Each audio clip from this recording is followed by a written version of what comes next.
Hoje nós vamos falar sobre a questão das cidades. Nós estamos ali ainda nessa busca por mitigar os efeitos e evitar que esses efeitos que aconteceram agora no Rio Grande do Sul continuem a acontecer na proporção que estão acontecendo. E estamos aqui com Fábio Bittencourt, que é arquiteto, PhD, diretor do PhD pelo IFHE, International Federation of Healthcare Engineering. Com Marcos Freitas, PhD também em Economia Ambiental, diretor do Instituto Virtual Internacional de Mudanças Climáticas da COP UFRJ. Então vem com a gente, vai ser bacana.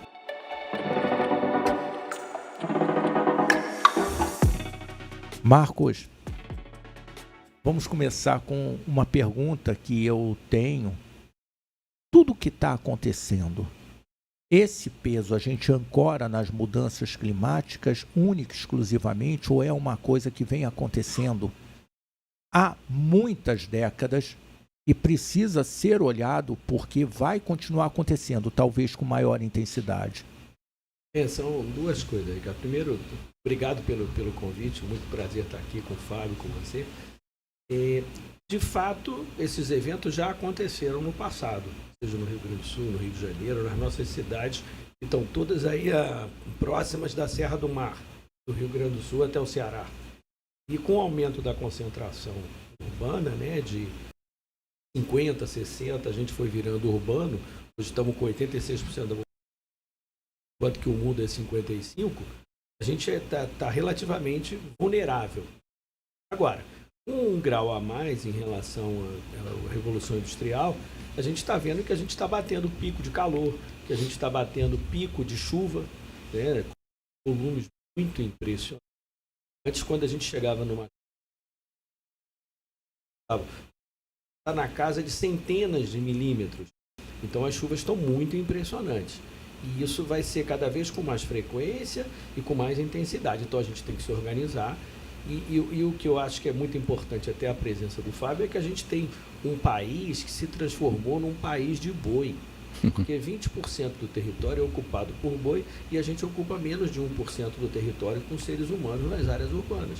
Então, isso é importante rever, porque a gente está com extrema concentração urbana e que no momento que tem chuvas intensas, a gente vai ter que rever primeiro os equipamentos, as ações do passado, como foi o caso do Rio Grande do Sul, alguma falta de manutenção dos equipamentos existentes, e até também rever também as coisas novas que tem que ser feitas. Por exemplo, a gente ficou contra as barragens de hidrelétrica de maneira muito contundente nos últimos 20 anos.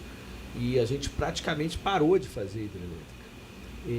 Eu fui da Agência Nacional de Águas por 3 anos, depois fiquei na ANA por mais 4, e acompanhei muito a Bacia do Prata.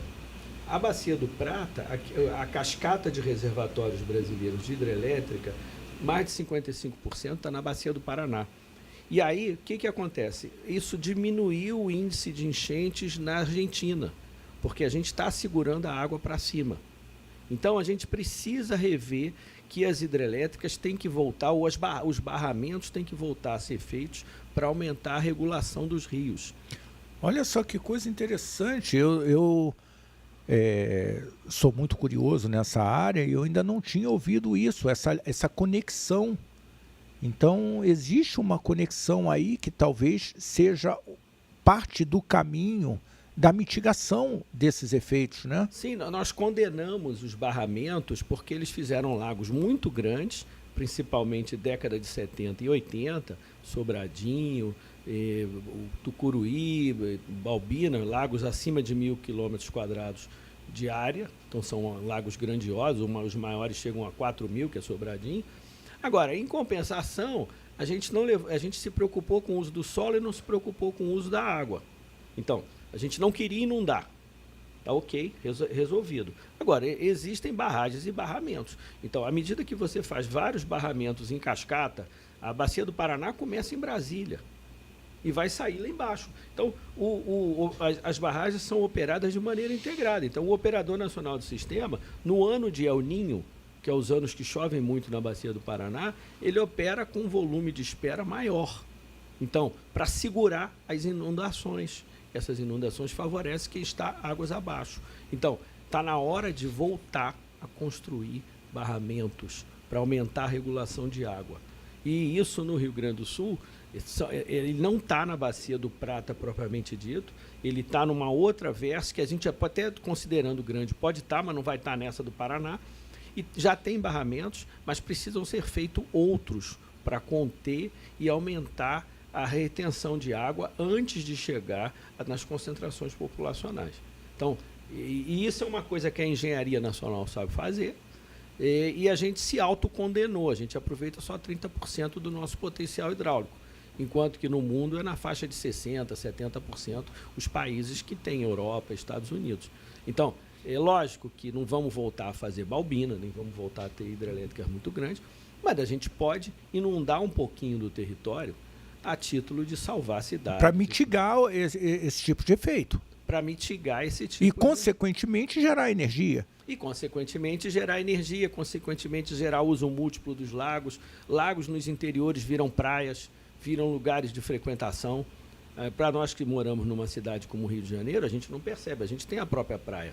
Agora, você vai num lago de Furnas, o entorno é todo aproveitado, o lago de Brasília é todo aproveitado. Você gera qualidade de vida para aquela população que ali vive, de repente até mesmo a piscicultura. Isso, o lazer, né? E uma série de coisas que pode ser desenvolvido com um lago de hidrelétrico ou um lago de uso múltiplo, que é o que se quer.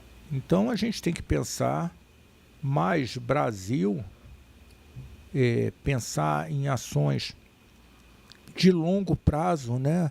Que caminho? Eu acho que a COP, ancorar isso numa COP é extraordinário, porque é a ciência dando base para ações que serão transformadoras para a nossa população. Fábio, você sabe que a gente vê a ocupação irregular de solo, o Marcos estava falando dessa questão da quantidade, 80% nas cidades, quando a média mundial é na ordem de 55%. Isso é um dado a ser analisado e trazido à mesa. Mas você tem muita impermeabilização de solo, né? Então, além de você aumentar essa concentração, você aumenta ela de forma irregular. E também com áreas que talvez um urbanista, um arquiteto como você pudesse já de cara olhar e falar, gente, não entendi, como é que vão fazer um loteamento aí? Peraí, mas quem decidiu? Não, mas foi aprovado na Câmara Municipal. Por quem? Pelo amigo do bairro. Puxa vida. Eu costumo, esse amigo do bairro vai virar um jargão, porque meus filhos falam, né? Ah, papai, é um amigo do bairro. Ah, tá bom. Então, é aquele cara, gente boa, legal, conta piada, toma café contigo, mas não tem capacitação técnica, até mesmo para avaliar ou conversar com o Fábio e com o Marcos e falar, puxa, olha o que vocês estão falando, tem todo sentido. Será que o IVIX não consegue me mostrar qual é a melhor área, qual seria uma solução para essa população? Precisa ter um mínimo de capacitação para chegar a essa necessidade de reconhecer que precisa de colaboração técnica da ciência. Como é que fica isso pela tua visão, Fábio? Olá, Ricardo. Muito obrigado pelo convite. Muito bom estar aqui com o professor Marcos Freitas e aprendendo um pouco também. Mas você comentou algo e o professor Marcos falou, nós passamos a nos preocupar com o uso do solo. Eu vou trazer um outro referencial. O Rio de Janeiro, a capital do Rio de Janeiro, deixou de ser capital do Brasil em 21 de abril de 1960. Transferimos tudo para Brasília, uma cidade completamente planejada, para ter 500 mil habitantes. Hoje, 2024, maio de 2024, nós temos 3 milhões de habitantes. 6 vezes. 6 vezes. Então, a insustentabilidade do planejamento ou da previsibilidade de ações como essa, que cria uma série de outros problemas, né? O Rio de Janeiro hoje tem, a cidade do Rio de Janeiro, 6 milhões e 200 mil habitantes, nós temos quase 12 milhões, e Porto Alegre é uma cidade de 1,5 milhão de habitantes, que se espraia ocupando uma área muito próxima ao longo do rio ou lago Guaíba, né? Então, aquilo aqui... E uma cota muito baixa. A cota é a relação entre o nível do mar, no caso da água do lago, e o crescimento da topografia, do nível dos morros que vão se Quantos metros acima ou abaixo? Exatamente. Esta região toda alagada é muito baixa, tem uma cota muito baixa. Isso tem um impacto consequente. Claro que a visibilidade se torna mais evidente num momento como este, mas ela é recorrente. Nós estamos falando entre 1941 e 2024, como 2 eventos de efeito de maior visibilidade, mas outros eventos permearam isso. E uma ocupação de uma cidade com 1,5 milhão de habitantes, que é Porto Alegre, e 4 milhões na sua periferia, sobretudo numa grande baixada, que é a região de Canoas e toda aquela região de São Leopoldo, tudo está ali embaixo, ela sofre muito com a evidência desses fatos e com essas anormalidades que o professor estava comentando aqui agora. Então, é uma concentração. Agora, a previsibilidade dela cabe exatamente aos planejadores. A previsibilidade de eventos com essa sistemática cabe aos planejadores. E, de alguma forma, encontrar as soluções, os atenuantes possíveis para esse efeito. Claro, você comentou um aspecto importante aí, que é a má ocupação do uso do solo, né? O Rio de Janeiro é um exemplo. Aliás, é um mau exemplo. É um mau exemplo. Quase todas essas cidades implantadas nessa região, você vai pegar Recife, Salvador, Rio de Janeiro, São Paulo, vamos pegar a margem do Oceano Atlântico. E aí Porto Alegre se encaixa nesse processo também dessa ocupação e desse adensamento extremamente perverso com a cidade. As consequências são consequências, de alguma forma, como vocês comentaram, previsíveis, né? E eu acho que encontrar esses caminhos e soluções é o momento, é a oportunidade de uma reflexão não apenas para Porto Alegre, para o Rio Grande do Sul, para a região metropolitana de Porto Alegre, mas um exemplo particularmente para o Brasil, como exemplo de cuidados que devem ser feitos numa totalidade de ações das questões urbanísticas, das questões das engenharias possíveis. E sabe o que me espanta? Quando o Martim Afonso de Souza chegou ali, em 1530, foi um dos atrativos essa área bem plana. Ele falou, nossa, que riqueza que tem isso aqui. Preferiu chamar de rio grande do que de laguna grande.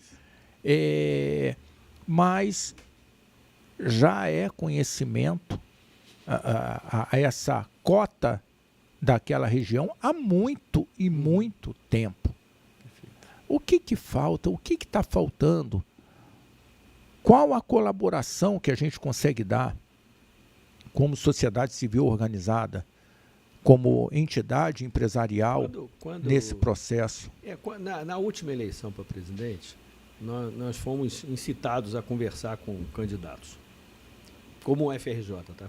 Uhum. E aí, na ocasião, eu estive com o atual vice-presidente e dei uma sugestão, uma lista de coisas, e me peguei em cima do dado do CEMADEM, que é o Centro de Monitoramento de Desastres, que na ocasião havia informado 8 milhões de pessoas em áreas de risco, e que atualmente eu já ouvi falar 9 e pouco, parece que houve alguma atualização com o censo.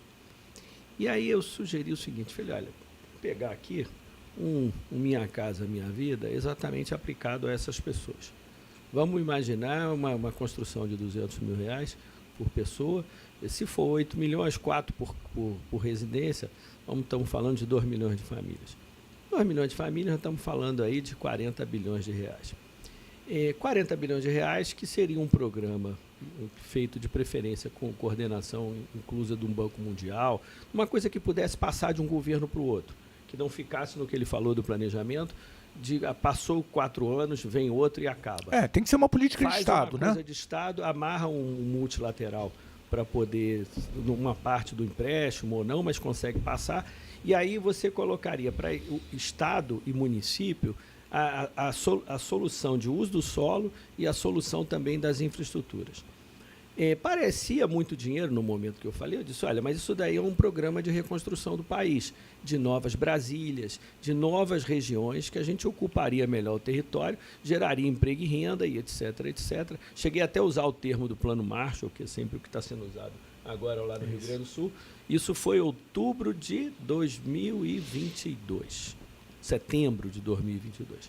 Então, passados 2 anos. Passados 2 anos. Quer dizer, isso é um programa de relançar o país para uma... Logicamente, tem pessoas que não vão querer sair do seu lugar, e etc, etc. Que é natural, a pessoa nasceu ali. E as engenharias são feitas para corrigir, as arquiteturas, as soluções podem vir. Até algumas antigas, né? Porque os nossos campos de futebol de várzea estão sendo revisitados e transformados em cidades esponja. E aí a gente olha lá fora como se fosse uma novidade, quando eu, que morei a minha vida, boa parte em Vila Cosmos, ia com meu pai nos campinhos de várzea, que depois virou um conjunto habitacional, todo aterrado em volta, que aumentou a temperatura do bairro e, de vez em quando, as inundações. Então, revisitar coisas que podem ser feitas e usar o nosso território. A gente não está morando na Suíça, a gente não está morando num paizinho europeu que não tem espaço para nada. Aqui a gente tem muito espaço e a gente tem que ocupar melhor o território. A gente tem que gerenciar essa abundância que a gente tem. Não é ignorar e fazer de qualquer jeito. No lugar de ser na esquerda, que possivelmente haverá um alagamento, haverá vários outros fatores, fazer na direita, tem espaço. Você falou de Suíça e o Japão. Sim.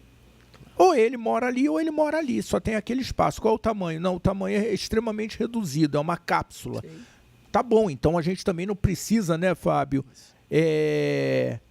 fazer concessões para ter um apartamento no centro do Rio de Janeiro, para a gente ocupar o centro, um apartamento de 16 metros quadrados. Como é que eu ponho sala, cozinha, banheiro em 16 metros quadrados? Não, é para que a gente viabilize as condições para quem mora na comunidade, que ali é melhor. Sim. Pelo amor de Deus, né? Eu acho que é um afronto à arquitetura, você e ao ser humano. Falar para ele, olha, sai da comunidade, porque lá você vive 5 pessoas, 8 pessoas num espaço de 16 metros quadrados e vem viver melhor aqui num apartamento de 300 mil reais com 16 metros quadrados, porque é melhor. Amigo, o melhor é tudo relativo, né? Onde está a ergonomia nessa história? Então, eu acho que é um pouco por aí, gerenciar essa abundância que a gente tem da melhor forma, né? É curioso, Ricardo, que a gente tem que fazer uma relação muito direta com população e água. A água é um assunto que o professor Marcos é a autoridade, é a referência desse assunto. Mas imaginarmos que a gente faz um cálculo lá na arquitetura, cada pessoa consome por dia algo em torno de 250 litros de água. Então, cada pessoa tem um consumo diário. Você fala 1 milhão de pessoas, estão falando de 250 milhões de litros. Você fala 1,5 milhão de pessoas, estão falando de 375 milhões de litros, que ele, de alguma forma, consome e que tem que ser tratado. Esta é a relação. Então, a gente está falando de uma água que, de alguma forma, é beneficiada, a água que consumimos diretamente ou indiretamente, que lava a nossa roupa, que lava os pratos, a comida, que prepara a comida. E essa água tem uma consequência que é o tratamento. Diversas formas de tratamento. Se algumas cidades do mundo têm uma preocupação muito grande com a possibilidade exatamente desse tratamento das águas, as águas servidas, as águas cinzas, o esgoto sanitário primário e tudo mais, além das águas pluviais, que são eventos, né, momentâneos, você tem que ter um tratamento para isso e pensar isso. Isso tem um custo, isso tem um investimento. E não há outra estratégia senão colocar isso como prioridade. Esta prioridade é fundamental ter um sistema de engenharia que planeje isso para as cidades. Planeje isso para as cidades para que você tenha a tranquilidade cada vez que você abre a sua pia, o lavatório para lavar as mãos, dá a descarga, ter uma consequência responsável do tratamento dessa água. Esse é o grande e importante conexão que a gente pode fazer da responsabilidade técnica do uso das cidades. Ô Fábio, sabe uma coisa que eu vejo? O professor Marcos falou da oportunidade de negócio ali em pequenas usinas, de repente algumas PCHs que possam existir e ali ajudar no controle do fluxo dessas águas, eu acho que existem oportunidades de negócio também no lado da arquitetura, do urbanismo. Então, é bom a gente atentar para essas questões, é bom a gente atentar para o lado da geologia, do estudo dos solos, repensar o que nós estamos fazendo, na maior floresta urbana do mundo. O que nós estamos fazendo? O que nós estamos permitindo, até como cidadãos, porque é lógico, um prefeito, eu entendo muito como um síndico que tem que cuidar bem e tudo, mas ele tem que ouvir o Marcos, ele tem que ouvir o Fábio. Principalmente se o Marcos for uma pessoa capacitada, como o Marcos é, o Fábio, sendo uma pessoa capacitada com dados científicos, e não é permitir que seja construído, já que tem ali uma ocupação ilegal, então agora vamos fazer, falou do campo de várzea, né? Vamos cimentar aqui esse campo de futebol e botar a grama artificial, porque tem árvores na região. Eu estou impermeabilizando a maior floresta urbana do mundo e a gente está discutindo a Amazônia. Pelo amor de Deus, onde está a nossa responsabilidade, né? Onde está a nossa responsabilidade quando um vereador fala lá em Paciência para fazer mais um condomínio, ou lá no maciço da Pedra Branca dizer, não, mas a tia é um quilombola que foi em algum momento, não estou me referindo a nenhum específico, nem sei se tem, mas tem um quilombola no maciço da Pedra Branca, eu lembrei agora, eu faço alguns passeios a cavalo por ali. Cadê? Como é que a gente quer construir a nossa sociedade? A gente quer botar a culpa em Deus quando acontece? Porque a culpa é da chuva e se Deus controla tudo, foi Deus que bobeou ali no controle dessa chuva? Onde está a nossa parte? Você tem razão. Uma coisa que é importante nesses locais de risco é manter os sistemas de alerta atualizados e funcionando. Então, o período também que eu estava para o lado de Brasília, eu tinha como responsabilidade com os colegas manter funcionando o alerta do Rio Doce, que pega o Espírito Santo e Minas Gerais, e o alerta do Rio Itajaí, que é só Santa Catarina. O Itajaí, eles têm uma inundação, ou uma chuva intensa, pelo menos, um evento a cada 2 anos. Então, não à toa tem o Oktoberfest. O Oktoberfest foi um evento para eles aumentarem o faturamento em cima de um evento extremo. Então, a partir dali, foi identificado, tanto numa bacia quanto noutra, as obras que precisam ser feitas de contenção e etc., um mapeamento das áreas de risco pelas prefeituras para poder disponibilizar as pessoas que querem construir, se elas podem ou se não podem. Então, o mapa de risco é muito bem feito e muito atualizado. E as universidades, tanto a de Blumenau, a FURB, quanto as de Minas Gerais e do Espírito Santo, montaram junto com as entidades os sistemas de alerta, informando por rádio, como a gente está aqui, e etc., nos períodos mais extremos, porque dependendo da bacia, a velocidade das águas é maior. Eu preciso de informações de horas. E esses alertas funcionaram muito bem e diminuíram a capacidade de perdas e de vidas humanas, que é o mais sério. Assim como é feito na Ásia. Porque a Ásia, o Sudeste Asiático, é o evento que mais mata no mundo é água. Não é terremoto e não é vento, é água, é o que mais mata. E a maior parte das mortes está no Sudeste Asiático pelo clima de moções e a concentração populacional.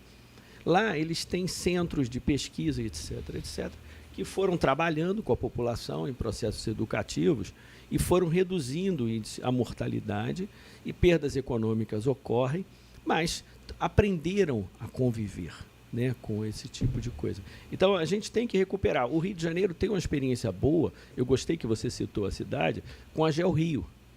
Isso foi montado em cima de um evento extremo lá atrás e hoje tem uma estrutura institucional que consegue contribuir com a proteção de encosta, com a não ocupação, etc. É lógico que não é fácil controlar uma cidade com a pressão populacional que ela tem, mas a gente tem que levar em consideração também, Fábio, que o país está envelhecendo, a população vai diminuir. Então, o IBGE acha que a gente vai até 230 milhões de habitantes, para 8 milhões e 800 mil. É lógico que o que ele ressaltou também sobre qualidade da água é importantíssimo, não podemos esquecer, porque assim como a gente está falando aqui de evento extremo, mais adiante a gente vai falar de falta d'água. Então, água é aquela coisa, né? Nem tanto, nem tão pouco. A gente não nem quer. Tanto, nem tão pouco. Nem tanto, nem tão pouco. Então, esse é uma coisa que a gente tem que se preocupar. E a maior parte do volume de água, o Brasil tem 19% da água doce superficial do planeta. A água de rio, o Brasil tem 19%. Em geral, erram esse número, falam 13%, porque descontam a água que entra pela bacia amazônica como se fosse água internacional. E isso não existe nenhuma obrigação de ser feito isso. Se a Argentina fizesse isso, só tinha 10% de água, que é águas abaixo. Então, ninguém faz. Então, a gente tem 19% da água doce superficial do planeta, só que 16% está na Amazônia. E 90% da população está com os outros 3%. Então, a gente tem que se preocupar com excessos, com guardar e etc. Como a gente vê o semiárido, ainda convive com problemas de seca, mas a transposição ajudou, a distribuição de água e não perder tanto para a evaporação melhorou, com adutoras chegando nos consumos, o gerenciamento de uma agricultura que planta uva ao invés de plantar arroz, porque o arroz consome muita água. Então, você tem coisas a ser feitas que pode melhorar. É uma questão complexa, né? Você ainda estava falando, Marcos, que com esse 1 grau a mais de aquecimento, você gera uma evaporação maior, então acaba que você terá mais eventos de chuva. Com certeza. A gente vê a modelagem, Ricardo, quando a gente fala de mudança global, mudança do clima principalmente, onde é que está a incerteza? Primeiro, a gente sabe que a concentração de CO2 está aumentando e outros gases de efeito de estufa na atmosfera, porque isso é medido. Desde 50 é medido o CO2 e a gente faz com calota, com gelo, né? A gente consegue puxar para centenas de milhares de anos, até milhões de anos. Extrapolar e fazer as correlações, principalmente com o nível do mar, com os fósseis. Então, a gente sabe que o ano que teve muito CO2 tem muito de gelo, então o nível do mar está mais alto e a gente vai fazendo essas correlações, dentre outras. A gente sabe também que a temperatura está subindo e a gente monitora isso, etc, etc. Consegue fazer a diferença entre aquecimento de cidades e aquecimento global, para não confundir com o efeito de ilha de calor. Então, isso tudo é feito e direitinho. Onde é que está a maior insegurança? Na água. Porque a gente sabe que aumenta a evaporação, é o efeito que qualquer dona de casa, ou eu mesmo, que costuma comprar aquela chaleira que faz barulho, porque eu não quero perder energia. Então eu boto aquela, fez o barulho, eu vou lá e paro e desligo. Né? Então você sabe que se você quer que ela acelere mais rápido, você aumenta o fogo. Aumentou 1 grau, vai ela evaporar mais. Então, é isso que acontece com o aquecimento global. Se está aquecimento mais, agora, aí entra no problema da água, porque a maior parte do planeta está submerso. Então, não se sabia quanto tempo ia demorar para responder os oceanos. E está respondendo mais rápido do que a gente imaginava.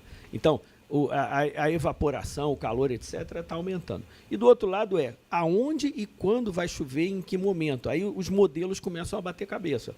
Porque tem uns modelos que vão dizer vai secar e tem outros que vão dizer que vai chover mais. Então, essa incerteza na questão hídrica faz com que a gente tenha que tomar decisões em cima dos eventos já registrados, para corrigir ali e, eventualmente, aumentar a precaução. Porque também, se eu gastar demais, vai faltar na escola, vai faltar na saúde, vai faltar em outras coisas que a sociedade precisa. Eu não posso gastar tudo na precaução. Eu tenho que investir... Ser equilibrado. Mas ser equilibrado e principalmente em cima dos eventos que eu já registrei. Porque aí eu já sei que aquilo ali inunda, etc, etc. E manter a coisa funcionando. O Fábio, você sabe que eu vi um vídeo desses que a gente recebe, estou até cansado de receber esses videozinhos, né? E um prefeito de uma determinada cidade no Rio Grande do Sul brigando com o ministro. Ministro, você me ligou para me xingar ou para colaborar. E essa quantidade de dinheiro não dá, eu preciso só numa barragem 10 milhões.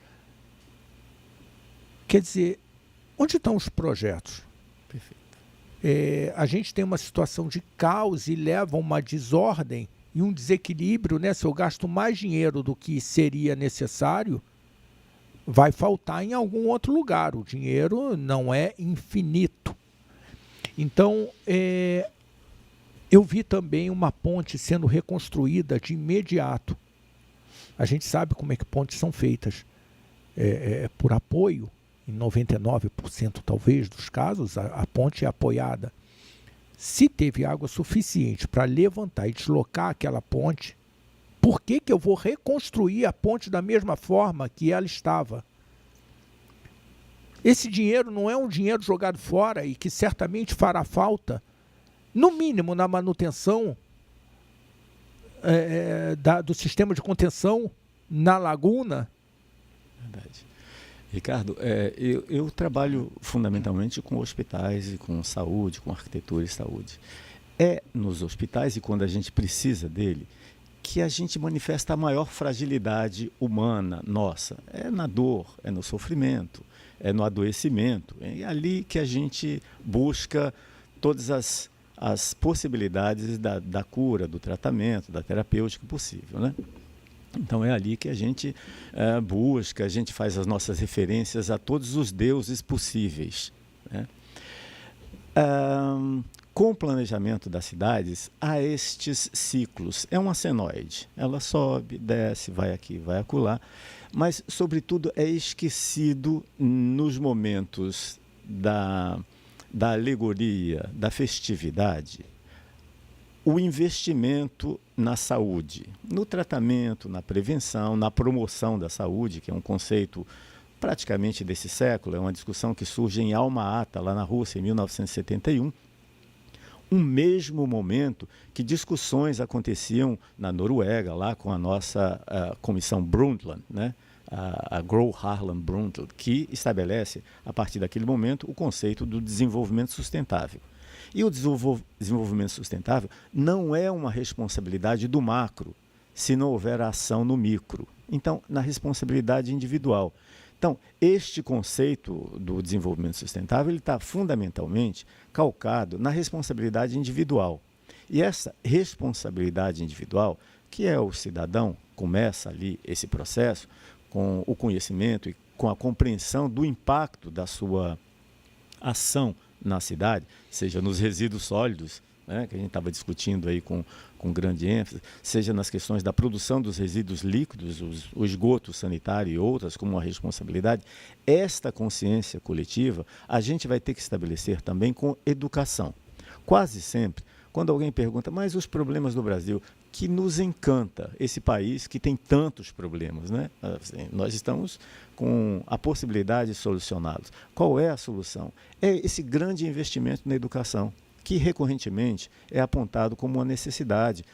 Mas é lento, não é um processo que se transforma em 4 anos, com essa recorrência. Política de Estado, novamente, como disse o professor Marcos. Perfeito.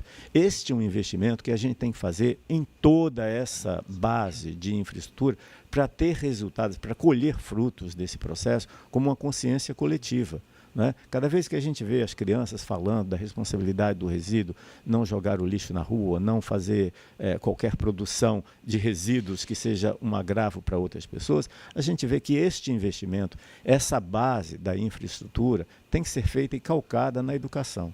Esse é um compromisso que a gente tem que colocar como eixo fundamental dessas discussões, né, dos problemas para evitar, para mitigar os problemas futuros, é na escola. A escola é o melhor caminho que a gente pode usar nessas discussões todas coletivas, até na formação dos nossos políticos, como você bem colocou. Será que a gente precisa de mais legislação? Será que nós precisamos de regulamentação de uma série de leis que estão lá sem serem regulamentadas? Eu acho essa nossa busca aqui no RJ Mais Negócios, da Associação Comercial do Rio de Janeiro, o Rio de Janeiro sempre foi o protagonista nessas ações nacionais. E nós queremos ser protagonistas de inovação, protagonistas de mudanças positivas, onde que nós precisamos mexer? Nós precisamos sentar com o ministro de infraestrutura, nós precisamos sentar com os senadores, nós precisamos sentar com deputados federais, estaduais, municipais. Onde está esse ponto? Ou precisamos conversar com todos eles e nos colocar à disposição e mostrar o que nós pensamos, para que consigamos ter uma sociedade num patamar diferente do que hoje nós temos. Uhum. Eu costumo dizer, a América, os Estados Unidos da América, tem, sim, fatos climáticos, ambientais de extrema importância, mas já tem os mecanismos todos prontos no Congresso para liberação de dinheiro, de recursos e até mesmo de ações emergenciais e de monitoramento. Eu estava vendo aqui com o professor Lúcio de Souza que nós temos pouco monitoramento. Lá na década de 70 e 80, tínhamos uma quantidade de sensores no Brasil, um país de dimensão continental, pontos de medição, na mesma proporção que existe hoje no norte dos Estados Unidos. No norte dos Estados Unidos, na década de 70 e 80 no Brasil. Hoje, nós temos menos da metade dos pontos de monitoramento do norte dos Estados Unidos. O que aconteceu? É menos importante para a gente ter informação, ter os dados de como as coisas estão acontecendo, como você falou, professor, eu preciso de dados históricos para poder fazer comparações. Cadê os nossos dados históricos? Se perderam? Ricardo, a rede de monitoramento hidrometeorológico brasileira é muito boa. E ela vem do início dos anos 1900. Ocorre que como elas foram montadas para atender determinados usuários, então, a rede que funciona, que hoje é mantida pela Agência Nacional de Águas, foi criada pela a parte da hidrelétrica. Então, existe uma compensação financeira, uma lei que determina que mais ou menos 1%, né, até menos do que isso, mas dá em torno de 15 a 16 milhões de dólares, mantém essa rede funcionando com dinheiro que vem das... Vou anotar, porque isso eu não sabia disso, excelente. E se mantém o monitoramento funcionando todos os dias e com algum automático. A rede que, em geral, usam os meteorologistas de chuva, porque lá também tem rede de chuva, a rede do INEMET, do Instituto Nacional de Meteorologia, ele é vinculado ao Ministério da Agricultura. E eles não criaram uma regulamentação que amarrasse esses dados hidrometeorológicos à agricultura. Então, parte do seguro agrícola podia ser destinado a manter essa rede funcionando. E eles nunca conseguiram amarrar o guiso no rabo do gato. E aí ficam com dificuldade para manter. Não sabe para onde ele foi. E não é incomum que o INEMET e outros queiram vender o dado para o usuário, o que é o fim do mundo, porque já foi feito com dinheiro público. E o dado da ANA, da ANEEL, que eu ajudei a tomar conta e levei depois dessa rede para a ANA, sempre foi de graça, porque já está pago na sua conta de energia elétrica. Então, é um percentual pago pela hidrelétrica. Então, a rede, para poder funcionar, ainda mais de maneira perene, ela tem que ter o guiso amarrado no rabo do gato. E tanto a rede que tem misturada com o Ministério de Ciência e Tecnologia, que é a do INPE, quanto a do INEMET, elas não têm o gato amarrado. E aí ficam sem dinheiro para fazer o monitoramento constante. Então, esse é mais... Aí vem a história que você falou de regulação, que você faz uma regulação e na regulação você amarra e resolve o problema para o resto da vida. Uma das coisas que eu acho que a gente tem que recuperar, além dos eventos ruins, as nossas ações que foram bem sucedidas, né? Sejam dentro da própria cidade, sejam dentro das bacias hidrográficas. Então, a nossa ocupação lá atrás, você citou no Rio Grande do Sul, mas tem também a do Nordeste, com os holandeses que não deixaram ocupar as áreas de inundação. E fizeram bolsões e depois fizeram os conjuntos habitacionais. E aí Recife sofre, que era uma pequena Veneza. E outros que tem por aí. Agora, a gente tem também o Proágua Semiárido, que foi um programa com o Banco Mundial, na época do Fernando Henrique, que esticou até o período Lula e que aí fez adutoras, porque já tinham 6.000 açudes construídos e você perdia muita água para evaporação e a água dos açudes era tratada de maneira privada. Então, à medida que puxou o cano para a casa das pessoas, mas obrigou os estados a ter gestão de recursos hídricos, você começou a aumentar a disponibilidade hídrica em cima do mesmo volume de água, porque não ficava preso e você não perdia para evaporação. Então, você disponibilizava mais para as pessoas, mas obrigou a ter lei estadual, obrigou a ter áreas de recursos hídricos. Hoje a gente vai nos congressos internacionais e os nordestinos são tratados como os tops de linha no mundo. Enquanto que nós aqui no Sul e Sudeste, a gente foi ponta e hoje não é mais. Hoje a gente perde para poluição, a gente perde para evento extremo, a gente perde por uma série de coisas, mesmo tendo uma capacidade técnica impressionante, que é o caso do IPH, da Universidade Federal do Rio Grande do Sul e outras universidades que tem por lá, que eu respeito muito os colegas, mas que foi havendo um descolamento, não só da gestão pública, como da privada também, que vai ocupar a área de risco.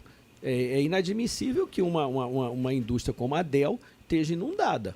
Não é possível que uma... É inadmissível, inconcebível. Sim, eu não sabia que estava. Mas cadê o arquiteto que projetou? Então, desculpa aqui, cadê o arquiteto que projetou o cara da Dell esse aceitou prédio? Cadê a responsabilidade dele? O CAU está buscando esse arquiteto? É lógico que num evento extremo vão vir coisas que a gente não viu ainda. Não, mas não dá para culpar Deus nessa história. Mas de toda forma... Ricardo, você falou de cota 2 metros acima do lago. A gente precisa olhar o que deu certo, o que deu errado, corrigir e seguir adiante. E dá para recuperar, e dá para fazer coisas novas, e dá para aproveitar várias coisas, e sabendo que é um país de fato maravilhoso, e que a gente tem tudo. Parar de ser nós contra nós mesmos. Porque Exato. A gente está numa cidade como o Rio de Janeiro, que é lindíssima, e pela concentração populacional que o Fábio relatou aqui, e fica nós contra nós mesmos.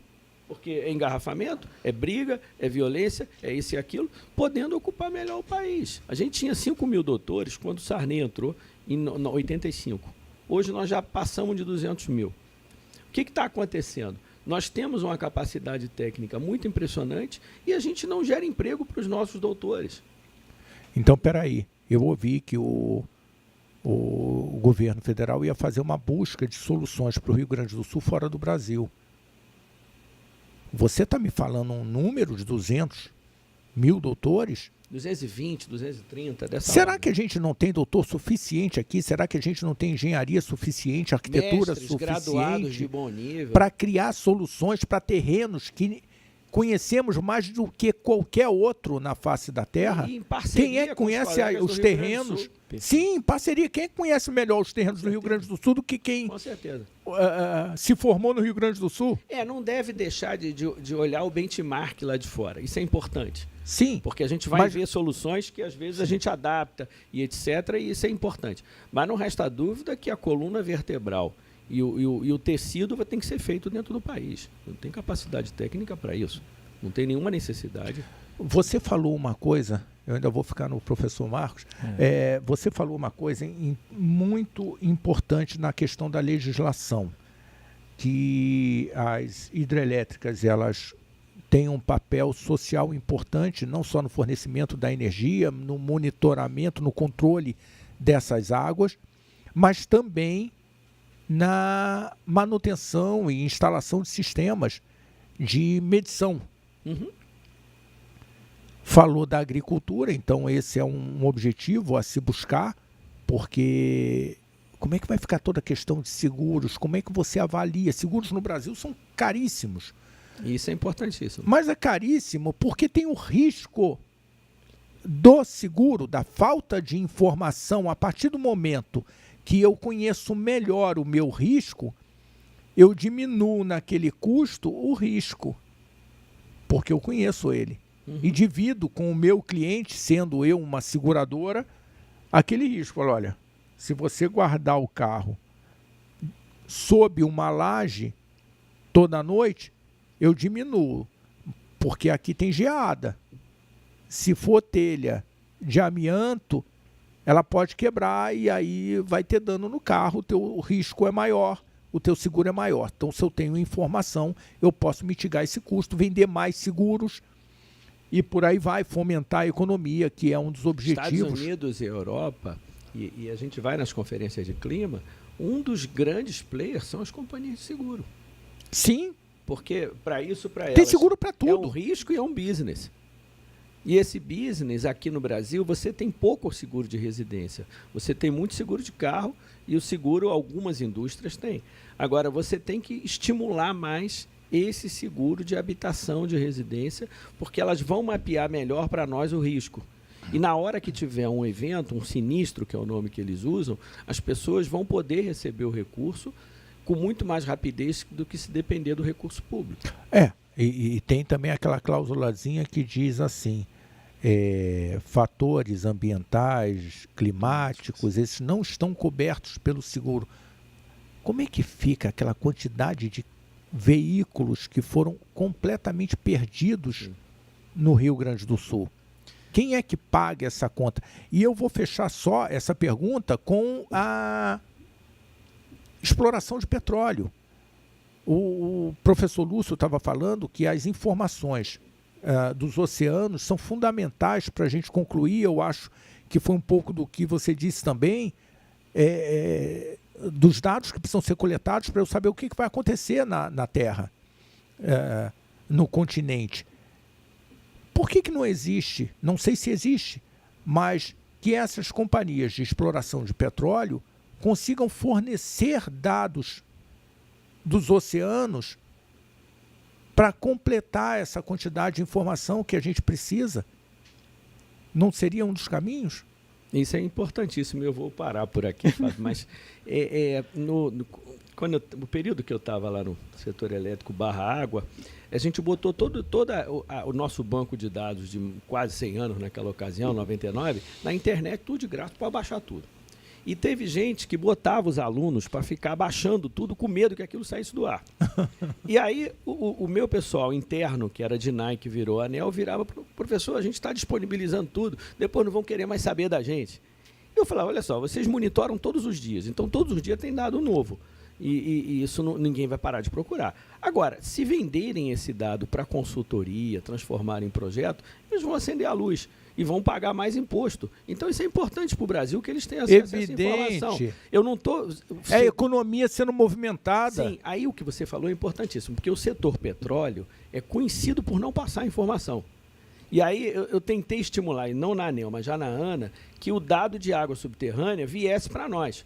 Porque a água subterrânea, pela Constituição, é dos estados, não é da União. Então, a gente não tem rede piezométrica para saber quanto que tem de água subterrânea. Então, nos períodos de seca, a gente fica até com muito medo, porque tem vários estados que usam muito água subterrânea e a gente não sabe a capacidade de recarga. Então, mas, em geral, você procura petróleo e acha água. De vez em quando você acha petróleo. Mas o cara da petroleira, seja nacional ou de fora, ele diz que aquele dado é estratégico e comercial, e ele não passa. Peraí, mas isso aqui é um Estado. Será que mesmo que confidencial, mesmo que não compartilhado fosse, não é uma questão de segurança nacional? Não, é importantíssimo. Eu estou concedendo que ele faça a prospecção, mesmo que seja a Petrobras. É importantíssimo. E aí vem a história de que você falou, de monitorar os mares, etc. Até porque eles têm muito dinheiro para fazer isso. Um ponto de medição na Terra custa 1/10 do que custa no mar. Então, é muito caro monitorar o mar. Qualquer coisa que a gente faz no mar é um efeito de custo muito elevado. Só segura uma petroleira, só segura coisas desse tipo. Então, trabalhar isso é importantíssimo. Eu ia voltar um pouco à cidade. A cidade como uma preocupação e como uma escala. Aliás, em arquitetura a gente fala sempre das escalas, né? O professor, é fundamental ouvir o professor, é sempre muito bom pela amplitude da sua percepção. Mas eu volto às cidades, porque é nas cidades que a gente tem essas concentrações e esses eventos se tornam mais evidentes, né? De alguma forma, pelo impacto nas pessoas e na quantidade de pessoas. A gente está medindo os danos agora, claro, os danos econômicos, mas sobretudo os danos humanos, as vidas. Esse é um parâmetro, um referencial muito forte, muito contundente na sua percepção. Então, quando a gente olha esse impacto, a gente olha também as grandes cidades que têm problemas estruturais fundamentais, e a água, que é o eixo da nossa discussão, como uma fonte. A gente tem cidades no mundo com problemas muito sérios. São Paulo é uma delas, Cidade do México, Cidade de Santiago, e talvez a cidade mais preocupante do mundo hoje, que seja Lagos, na Nigéria. Né? Um crescimento vertiginoso da população, concentrado, uma cidade e um país que ultrapassa a população, é do tamanho de São Paulo, do estado de São Paulo em área, o país, e a população praticamente maior que o Brasil. Né? Isso é muito preocupante, concentrado numa cidade. As cidades são as representações de preocupação maior, a gente está falando de legislações, de cuidados e tudo mais.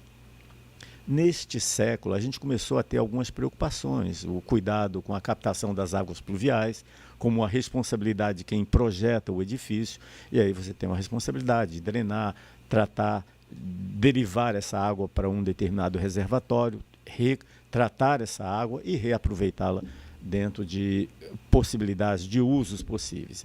Uma outra dessas responsabilidades, e está nos planos diretores, é a responsabilidade de deixar uma área que seja permeável. A gente chama de taxa de permeabilidade. 20%, 25%, 30% sobre as novas edificações, as áreas ocupadas. Claro, que já seria baixo, mas é um mínimo aceitável, né? Perfeito.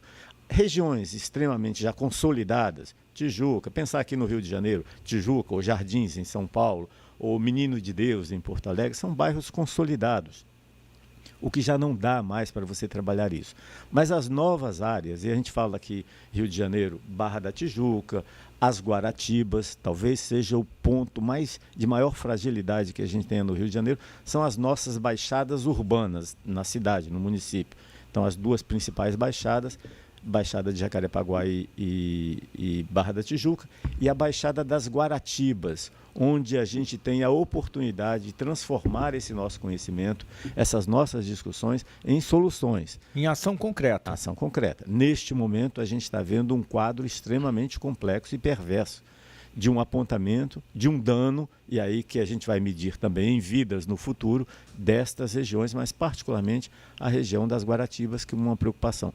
É apenas um olhar, a escala da nossa conversa aqui é uma escala muito mais ampla do que a cidade do Rio de Janeiro, mas termos como referência dessa ocupação e desse desrespeito a algumas recomendações que são bases de sustentação para uma cidade equilibrada, para uma cidade sustentável, para uma cidade onde a gente possa ter a tranquilidade em cada evento climático desse, com maior impacto, como a gente estava conversando, ter a tranquilidade de você ter a sua residência, a unidade residencial unifamiliar, que é onde a gente mede a família, né? Onde o parâmetro de família.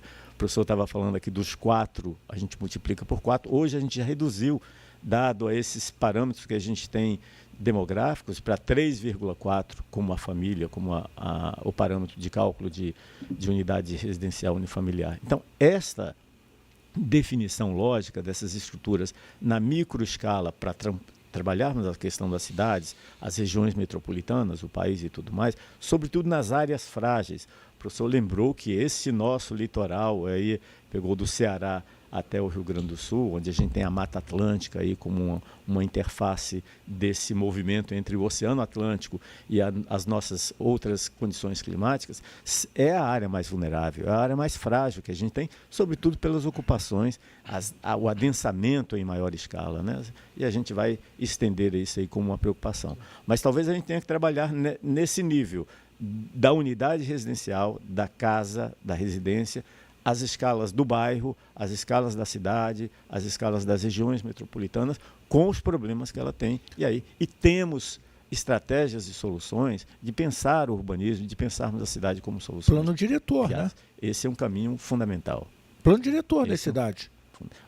Fundamental e responsável, porque é uma responsabilidade de toda a municipalidade. Sabe, Fábio, a gente fala em incentivar práticas sustentáveis e olha só para a geração fotovoltaica no telhado das casas. É importante, mas nós sabemos que o problema do Brasil não é geração de energia durante o dia. O problema do Brasil é falta de energia no horário de ponta. Esse é o problema do Brasil. E a fotovoltaica, ela não cobre. Não é que eu não gosto, eu faço instalação fotovoltaica. Como business, parte do meu negócio.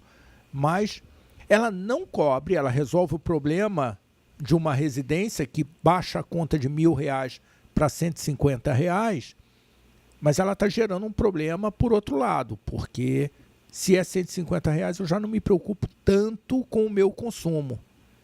Então eu passo a consumir mais e no horário de ponta, 3 horas da tarde para frente, eu já começo a usar a rede para poder compensar a minha demanda. E eu estou piorando o horário de ponta, porque eu não estou mais preocupado. Então eu posso botar a geladeira no máximo.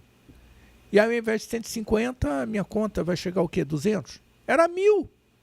Então, essa responsabilidade, eu acho, concordo plenamente com você, ela é muito importante.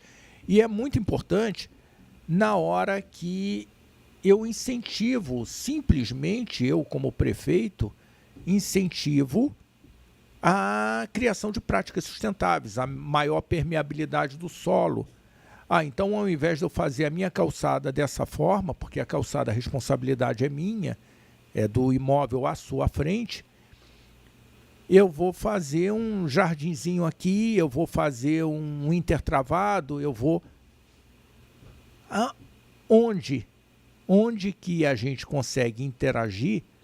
Eu acho que essa é a busca, né? Onde que a gente consegue interagir para agir localmente nesse processo de transformação ou de sustentabilidade, para que no momento desse eu tenha mais permeabilidade, menos aquecimento e aí consiga caminhar para um cenário diferente. E indo para as unidades hospitalares, eu ouvi dizendo, puxa, nós temos que fazer uma ajuda aos... Me foge a sigla, que é a Fugasa, inclusive, Funasa. A Kátia falou aqui, que são as unidades que cuidam de idosos. Nós temos que recuperar e mandar, porque eles estão precisando de muitas coisas ótimas, eles estão precisando, mas talvez a primeira coisa é olhar e ver se a área que essas unidades de atendimento aos idosos não são áreas de alto risco e que daqui a pouco, novamente, eles estarão em situação. Eu falei de Martim Afonso de Souza, mas as igrejas, quando eram instaladas, que eram as primeiras construções, onde que elas eram instaladas? Em rochas, bem estruturadas e no alto de morros. Não só para ser avistada a posição, mas também para a preservação daquela igreja. Então você vai no Brasil, a grande maioria está em posição de destaque, onde dificilmente será atingida por um problema.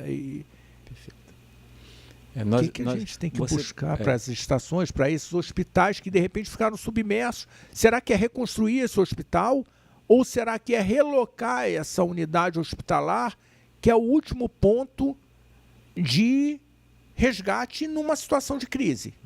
Você fez um comentário agora há pouco, Ricardo, sobre a referência são os ILPIs. ILPI. São as instituições de longa permanência para idosos, que é um conceito de atenção exatamente decorrente dessa mudança da nossa curva demográfica, né? Essa longevidade, que ao mesmo tempo que é algo que a gente deseja muito, uma vida longa, saudável e que possa ter uma qualidade de vida melhor para as pessoas, mas o contraponto disso é exatamente oferecer essas instituições, oferecer esses espaços com adequação para essa parte da população, essa parcela da população que alcança esses estágios da necessidade de serviços das instituições de longa permanência. Ou dos próprios hospitais, como você fez a analogia aí agora, das dificuldades que tem, e uma imagem clássica que a gente vai guardar, principalmente a gente que estuda os estabelecimentos assistenciais de saúde, é a de um hospital inundado na sua subestação, completamente inundado, lá em Porto Alegre, completamente inundado, o que viabiliza completamente o seu funcionamento. Sem energia elétrica, nós temos uma dependência muito grande das atividades hospitalares decorrentes da necessidade do abastecimento de energia elétrica. Não tendo isso, você fragiliza e praticamente não tem operação. Inviabiliza. Então, o encontro, a busca por alternativas, e eu acho que o evento da Covid-19, quando nós criamos soluções para situações de emergência, e aliás, até um livro eu publiquei na época, Hospitais para Situações de Emergência, em 2022, Olha, que bom. Que era um retrato dos 320 hospitais realizados, construídos no Brasil, bons e maus resultados. Infelizmente, a grande maioria são de maus exemplos decorrentes daquele momento, e o Rio de Janeiro foi o pior dos maus exemplos que nós tivemos, né? Mas tivemos bons exemplos com importantes construções, inclusive em Porto Alegre, com o Hospital Moinhos de Vento, criando uma alternativa, uma possibilidade dessas construções para situações de emergência, que é um caso que a gente tem, e aí a gente volta para dentro do próprio país, como bons exemplos a serem guiados, a serem utilizados como referências. Claro, não podemos desconectar das referências internacionais, do olhar sobre essas experiências internacionais, mas nós aqui temos conhecimento, base e estrutura suficiente para dar suporte, apoio para essas situações, sobretudo na questão do planejamento, da observação para o futuro. Vou fazer uma provocação a vocês.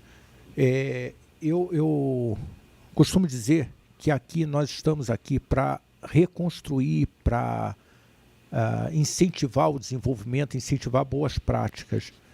Então, eu vou instigar vocês dois a voltarem aqui, porque o assunto, eu fico vendo alguns canais de podcast com 2 horas, com 3 horas. Eu gostaria muito de continuar falando aqui, porque tem muita coisa que a gente pode falar para mudar a realidade. Não é um bate-papo furado. Mas eu vou instigar vocês a voltar com exemplos, por exemplo, bons exemplos de unidades hospitalares. Bons exemplos. Para que até mesmo aquele que não é esse exemplo possa falar, agora eu entendi o que você estava dizendo, Fábio, certo dia, sobre isso, sobre aquilo. Agora eu entendi, eu vi que é mais fácil ou menos difícil do que eu imaginava. O professor, com relação às águas, quais são bons exemplos que a gente consiga trazer para dar visibilidade para quem está lá assistindo a gente, é um empresário, e fala, nossa, por que fizeram tanto hospital de campanha, gastando tanto dinheiro, com tanto hospital federal precisando de recuperação aqui no Rio de Janeiro, por exemplo? Por que não usou isso como um bom elemento de reconstrução desses hospitais, ou readequação, ou evolução da arquitetura hospitalar nesses hospitais? O que faltou? Então, eu acho que é bem por aí que a gente pode buscar uma ação propositiva para que a gente mude de patamar, né? A gente sofreu, por exemplo, com a Covid. Que patamar na qualidade do ar nós subimos? Eu ainda não consigo visualizar nenhum. O que é triste para nós como sociedade. A população será acometida, infelizmente, novamente, se doenças infecto-contagiosas, principalmente por aerotransportáveis, acontecerem. Qual é a qualidade do ar nos ônibus? O que vai acontecer se uma nova chuva acontecer no Rio de Janeiro, em Manaus, no Recife? Será o mesmo resultado que a gente teve agora no Rio Grande do Sul? Nós precisamos subir degraus, e a gente não tem subido. Então, você que está assistindo a gente, que é empresário, que visualiza a oportunidade, seja numa PCH, seja colaborar numa infraestrutura, seja numa unidade hospitalar, que é o último ponto, se acontece qualquer tipo de tragédia, que tem que estar preparada, procura a gente, vem para cá. Eu costumo dizer que não somos muitos, mas o nosso empenho é bastante grande e a capacitação desse time aqui é uma capacitação de altíssimo nível. Então vem para cá para mudar esse cenário junto conosco, porque o que a gente precisa é de mais braços e de mais braços com competência. Vai lá, se inscreve no canal, curte, aperta o sininho, que aí você vai ser informado dos novos vídeos que nós estaremos entregando. E vamos para as considerações finais? Vamos lá. Então, me conta, fala aí nas considerações finais, o que você acha importante, o que a gente deixou de falar. Vamos lá. Bom, primeiro, acho que foi muito bacana ter provocado, e a gente está na data certa para fazer isso, né? E, como o aquecimento global já chegou, não vai dar tempo de mitigar. Então, a gente vai ter que reduzir as emissões de carbono, mas isso não vai ser suficiente para a gente dar conta da mais chuva e mais temperatura. Esses são os efeitos que estão por aí. Então, nas considerações finais, eu diria que a gente tem que se aproximar cada vez mais da ciência, que é o que você está fazendo. A gente viu agora no Rio Grande do Sul a contribuição da Federal do Rio Grande do Sul, do IPH, para que a gente saiba o que está acontecendo de fato. O Porto do Rio Grande, por exemplo, nós já estudamos na COP para fazer a dragagem que eles têm lá. Então, a última dragagem do Porto do Rio Grande foi o meu grupo que estudou, e o projeto foi parado no governo passado, no meio do caminho, porque queria se afastar da ciência, entendendo que a universidade era uma coisa de esquerda, seja lá o que for. E não é isso. A universidade é lugar para as pessoas questionarem e trazer solução e, eventualmente, criticar. Mas a gente sabe que essas coisas não podem parar. As pessoas têm que ter continuidade para poder oferecer soluções de boa qualidade. E aquele Porto do Rio Grande, ele tem que ser retomado, o estudo que já existia, eles fizeram a dragagem, fizeram um trabalho muito bem feito, porque agora é a hora da saída da água lá embaixo. Então, a título de exemplo, se tivessem ouvido o IPH, se tivessem ouvido a Universidade Federal do Rio Grande do Sul e as outras federais ou as mesmas privadas de boa qualidade que tem por lá, certamente não teria acontecido uma catástrofe dessa proporção. Nessa proporção. Nessa proporção. Então, esse é o caminho. Fábio, suas considerações finais. Primeiro, agradecer a você a oportunidade, Ricardo, de ter promovido esse encontro. Ouvir o professor Marcos Freitas é sempre uma alegria, né? Sempre ampliar o conhecimento, mas entender o seguinte, a responsabilidade que a gente tem sobre esse processo. Se a universidade é uma grande concentração do conhecimento, ela também é a oportunidade do contraditório, né? As discussões são os promotores do desenvolvimento intelectual, do desenvolvimento efetivo, que resultam em práticas, né?